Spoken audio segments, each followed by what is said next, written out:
Now to him who is able to do far more abundantly beyond all that we ask or think, according to the power that works within us. Ephesians 3:20.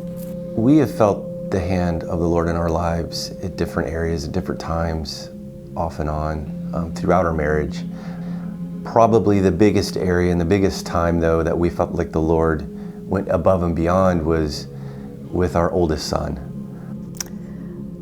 So my son's senior year of high school, we were forced to make a very difficult decision to send him away to a boarding school when all of our own efforts didn't work in getting him back on track into the life that we knew God wanted him to have.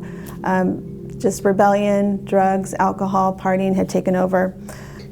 And so we sent him to a Christian boarding school up in Northern California and had him picked up in the middle of the night, unexpected to him. The most painful time that Tiff and I probably have ever gone through. And the Lord met us and was with us through that whole transition time. We had hopes that the school was something that was going to change him, bring him to his senses, but that's not what happened. About 3 weeks after our son turned 18 years old, he decided to make his first adult decision and walked off the mountain. And because he was 18, no one could stop him. I got the phone call that he was gone. And I remember my heart sunk because I knew that that meant we couldn't bring him home. He knew if he left the school that he would be on his own without our financial assistance, a place to stay, nothing. He was on his own and he was well aware of that. A truck driver picked him up when he was hitchhiking and gave him $100 because he thought he was a nice kid. And so when our son started to call to get people to come pick him up 10 hours away, which of course friends were not going to do that, somebody suggested that he buy a bus ticket. And the bus ticket was exactly $100. And so he arrived back in Placentia 10 hours away safely, and I was able to go to sleep that night without worrying about him. So at that point he came back into the community, but we had set boundaries and we basically said, hey Austin, if you make that decision, unfortunately, you're on your own. And at that point, it went from the couch on the neighbor's house across the street to other friends in the community to Portland, Oregon, to Austin, Texas, where he got into some things that he probably wishes he didn't get involved with.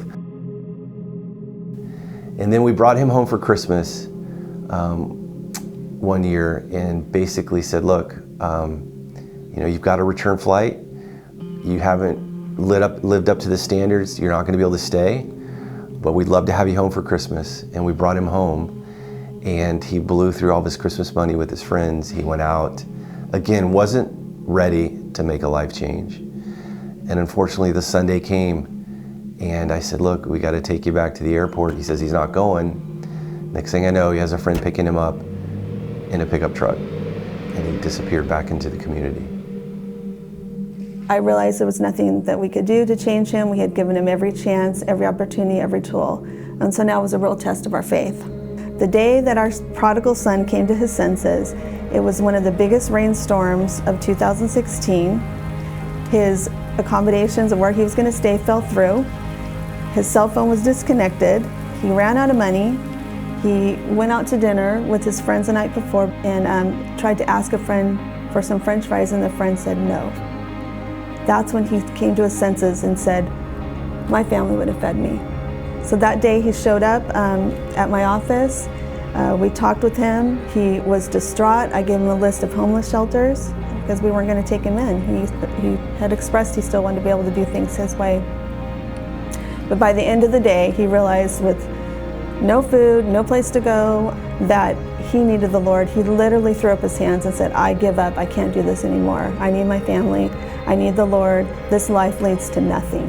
I trusted God. And we took him, his grandparents took him in, and he started an addiction program the next day. It was this period with my oldest son where I had to lean into the Lord like never before. And emotionally, spiritually, the Lord met me and took me beyond what I could have ever imagined. The whole story of a prodigal, you never understand it until you've lived it. And the joy of his father as he saw his son coming down the road I understand the joy. I understand the joy now. And so even today, it kind of gets me choked up. It's a powerful story. And until you've actually lived that story, it doesn't really come to life. But thank the Lord, my prodigal's back. He's been sober for 3 years. He's doing above and beyond what we could have ever expected in his life. And it's been a huge blessing to us.